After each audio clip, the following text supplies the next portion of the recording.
Welcome back everyone. In this tutorial I'm gonna demonstrate how to use the sensor data coming from the smart device's accelerometer to implement a human activity recognition web application to track the user if he's walking or standing still. This web application will be deployed using Microsoft Azure Cloud Backend. The sensor values are streamed towards the cloud using MQTT protocol and WebSockets. Also, to track the data exchanged, I'm using a local Node.js web application to visualize the data into charts. There will be two different deployments of the web application, always hosted by Azure Web App System, a cloud-based deployment in which the recognition model is computed by the cloud, showing the values whenever they are received. On another edge deployment, in which the model is executed locally on the mobile device and showing the corresponding status of the user. Now let's see how the raw sensor data are being collected from the cloud web deployment using the local Node.js app. From the terminal, let's run the web application to see the messages coming from the accelerometer, installing the dependencies required using npm install and npm start. From a browser, we can now log to localhost 3000 to see the charts, while from an Android smart device, we need to connect to the URL of the cloud web application. Here, while moving the smartphone, we can see how the data coming from each frame of the accelerometer change in time and the corresponding status of the activity recognition. The accelerometer is a sensor that measures acceleration in a fixed coordinate system quantified in meters per second squared.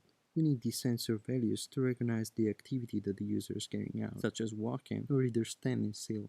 We can also see the incoming sensor data from the Azure Portal command line interface and from the terminal as well. And as usual, you can see even from the terminal that the device is working properly.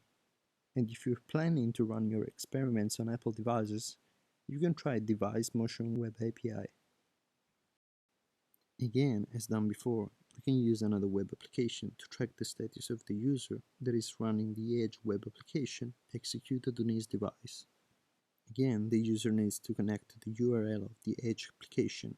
We can now run another local web application, typing npm start, and we can also monitor the incoming status messages from the Azure command line interface. Note that in this case, raw sensor data collected from the mobile device are now forwarded to the Azure IoT hub.